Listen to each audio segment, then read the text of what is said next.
welcome back to my channel. You're watching Advait, the Fourth Empire.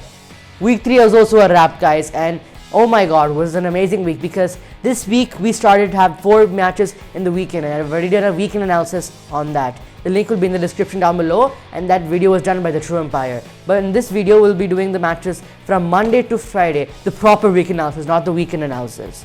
So let's see how many teams played how many matches. The Delhi Capitals and the Rajasthan Royals played 2 matches each, and the rest of the 6 teams played only 1 match, which consists of Sunrisers Hyderabad, Kolkata Knight Riders, Mumbai Indians, Royal Challengers Bangalore, Chennai Super Kings, and last but not least, Kings 11 Punjab. So game 1 of week 3 on Monday was between the Delhi Capitals and the Royal Challengers Bangalore. So Delhi Capitals had a very good opening partnership in the power play between Prithvi Shaw and Shikhar Dhawan. Prithvi Shaw striking very high at 182, and his final individual score was 42 runs in 23 balls.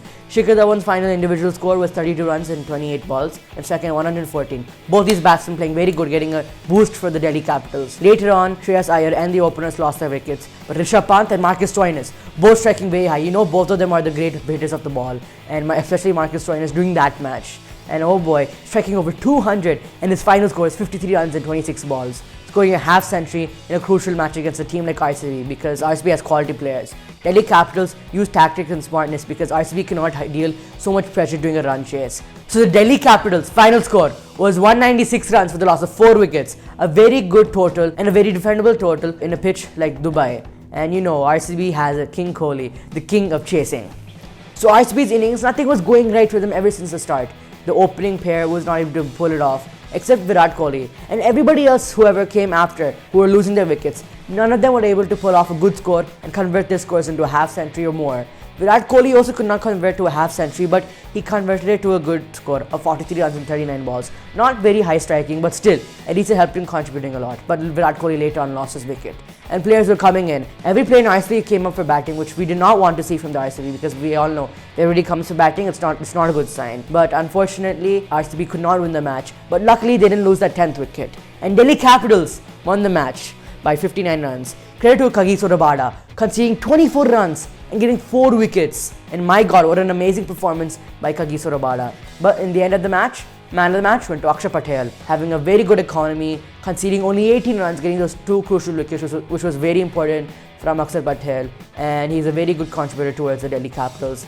And love his performance, and that's why he deserves man of the match. So the second match on Tuesday was between the Mumbai Indians and the Rajasthan Royals. Mumbai Indians was batting first, and they had a very good opening partnership between Rohit Sharma and Kunal Kakar, both striking very high, but they're not the ones who we're supposed to talk about in the Mumbai Indians innings. Suryakumar Yadav, a young Indian batsman, scoring 79 runs in 47 balls, striking at 168, playing very good innings, 11 fours and 2 sixes. It was an amazing batsman to watch. And thanks to the supporters coming on later on in middle over batting, like Hardik Pandya, Krunal Pandya, they both helped in contributing a lot, and especially Suryakumar Yadav. Mumbai Indians were able to put up a good total on the board, especially in a pitch like Abu Dhabi, and the final score was 193 runs for the loss of 4 wickets. So Rajasthan Royals, just like how RCB was in the previous day, this time our Rajasthan Royals, nobody was able to play good except for Jos Buttler. Jos Buttler was the only player who was able to play good for the Rajasthan Royals because nobody else was able to contribute or help and support him because the things that we lacked a team performance from Rajasthan Royals doing the batting. They need to fix their batting order and the lineup. But Jos Buttler, at least we got to see him play very well because we've seen him in the previous seasons play amazing for Rajasthan Royals, continuously scoring 50s, and that's what he did this match. Scoring 70 runs in 44 balls, which was an amazing innings to watch from Jos Buttler. Unfortunately, nothing else could work out for Rajasthan Royals, and they were all out. And their final score was 136 runs, with the loss of 10 wickets in 18.1 overs. So unfortunately, Rajasthan Royals could not win the match. And Mumbai Indians won by 57 runs. Credit to Jasprit Bumrah, conceding only 20 runs, being India's best bowler, getting a 4-wicket haul, which was amazing, especially against a team with great talents like Rajasthan Royals. So man of the match was none other than Suryakumar Yadav, being a young Indian batsman, helping Mumbai Indians get a huge score, which will put pressure on the Rajasthan Royals batsmen, making sure they get a defendable score in a pitch like Abu Dhabi because this is a T20 format that anything can happen in this game. So that's why Mumbai Indians won the match, and that's it for this match. The third match of this week was between the Kolkata Knight Riders and the Chennai Super Kings. So KKR was batting first, and Rahul Tripathi, first time his debut season for KKR, based on what he did in his previous match, he got the opening position, scoring an amazing knock of 81 runs and 51 balls, which was amazing to watch. But unfortunately, nobody else with the Kolkata Knight Riders was able to convert the scores to just like how Rahul Tripathi did. And nobody was able to go 20 plus because that's what the Kolkata Knight Riders really needed, because CSK have a very good chasing background, and CSK are the kings of the IPL and one of the major teams. So Kolkata Knight Riders unfortunately could not put up a high total, but a very defendable total, and they were all out at the end of 20 overs. The final score was 167 for the loss of 10 wickets in 20 overs. Credits to Dwayne Bravo getting a 3-wicket haul, and that's the Dwayne Bravo we all love to see. Chennai Super Kings, ever since the start, had this match in their hands because it was an easy total to score. In the first 10 overs, they were in a very good position, scoring 90 runs plus, and my god, everyone thought this match was in their hands. But towards the last 10 overs, nothing went right. They weren't losing wickets, they just weren't able to score more runs. They had the batsmen in there, MS Dhoni, Kedar Jadhav, Ravindra Jadeja. Nobody was able to perform well and convert the score, except for Jadeja.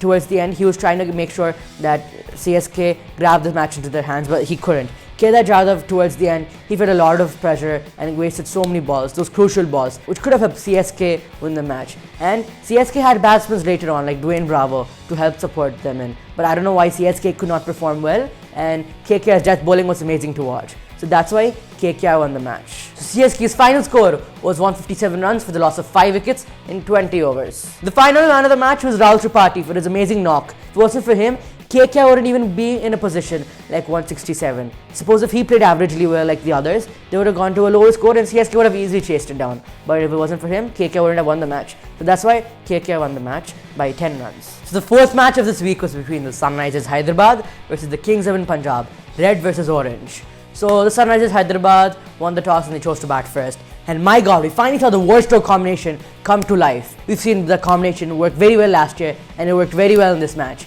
Both of these batsmen together had a partnership of 160 runs. Johnny Bairstow scoring 97 runs in 55 balls, and David Warner scoring 52 runs in 40 balls. We knew the Sunrisers were headed for a 200 plus score. Unfortunately, in the span of 5 overs, they lost 6 wickets. But the Sunrisers middle order batsman was fortunately able to make sure the team reaches a score of 201 runs. So the final score was 201 runs for the loss of 6 wickets in 20 overs. And a very good performance by Johnny Bairstow and David Warner. The Kings XI Punjab lost early wickets throughout their innings, and this was a big blow for them. They wanted to win this match. Both the opening batsmen should have blowed, but none of them did. But Nicholas Pooran did, getting the fastest 50 in this IPL, striking at 208, which was very high, scoring 77 runs in 37 balls. And what an innings to watch. 7 maximums. A great youngster from the West Indies, and my god, Nicholas Pooran, what a man to watch. But fortunately, he could not help Kings XI Punjab win the match, but he at least helped them get a small hope. But the loss of Nicholas Pooran's wicket guaranteed the match for Sunrisers Hyderabad. Sunrisers Hyderabad easily won the match, making sure the Kings XI Punjab were all out. So the final score of Kings XI Punjab was 132 runs in 16.5 overs for the loss of 10 wickets. So in 16.5 overs, they were all out, unfortunately. But Sunrisers Hyderabad won the match by 69 runs. Credit to Rashid Khan for only conceding 12 runs and getting the 3-wicket haul. But in the end, man of the match was Johnny Bairstow. Unfortunately missed out on a ton, scoring 97 runs, which was a very crucial knock, and helped Sunrisers make sure that they get 201. His partnership with David Warner was amazing to watch. So that's it for match 4. The last match of this week, match 5, Friday, was between the Delhi Capitals and the Rajasthan Royals. Delhi Capitals started off the innings with the bat, and we expected them to score a 200 plus because it's Sharjah, we all know that. But the top 4 could not perform well and go on, but they at least contributed enough to make sure at least Delhi get a defendable score. But later on, the middle order batsmen, towards the end, Marcus Stoinis and Shimron Hetmeyer, both these batsmen doing very well in making sure the Delhi Capitals get the leading edge, and they both each scored very well and striked very high. Marcus Stoinis scoring 39 runs in 30 balls, Shimron Hetmeyer scoring 45 runs in 24 balls. So both these players helped to make sure that Delhi Capitals reached a score, and the score was 184 runs for the loss of 8 wickets in 20 overs. Now the Rajasthan Royals were expected to play very good in Sharjah, because we all know in the last 2 matches they played in Sharjah, they won both of them, and they chased a score of 228 in a pitch like Sharjah. But unfortunately the batting was totally wrong and nothing could go well. Only Yashasvi Jaiswal and Rahul Tewatia were able to play well, but Yashasvi Jaiswal could not strike very high. But none of the batsmen were able to convert this score, even Rahul Tewatia himself. Nothing was able to go well for the Rajasthan Royals, and the bowlers did well for Delhi Capitals. but Rajasthan Royals were 138 with the loss of 10 wickets in 19.4 overs. So Delhi Capitals won the match by 46 runs, an amazing performance by this team. Credits to Rabada getting a 3-wicket haul, making sure he gets a possession of the purple cap. By the end, the man of the match was none other than Ravichandran Ashwin, getting a 2-wicket haul, conceding 22 runs, which was very crucial against a team like Rajasthan Royals, getting the important wickets, especially Josh Butler early on.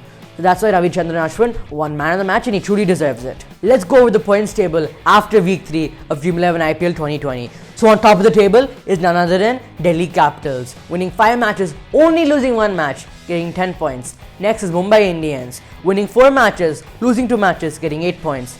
Sunrisers Hyderabad, winning 3 matches, losing 3 matches, getting 6 points. KKR, winning 3 matches, losing only 2 matches, getting 6 points too.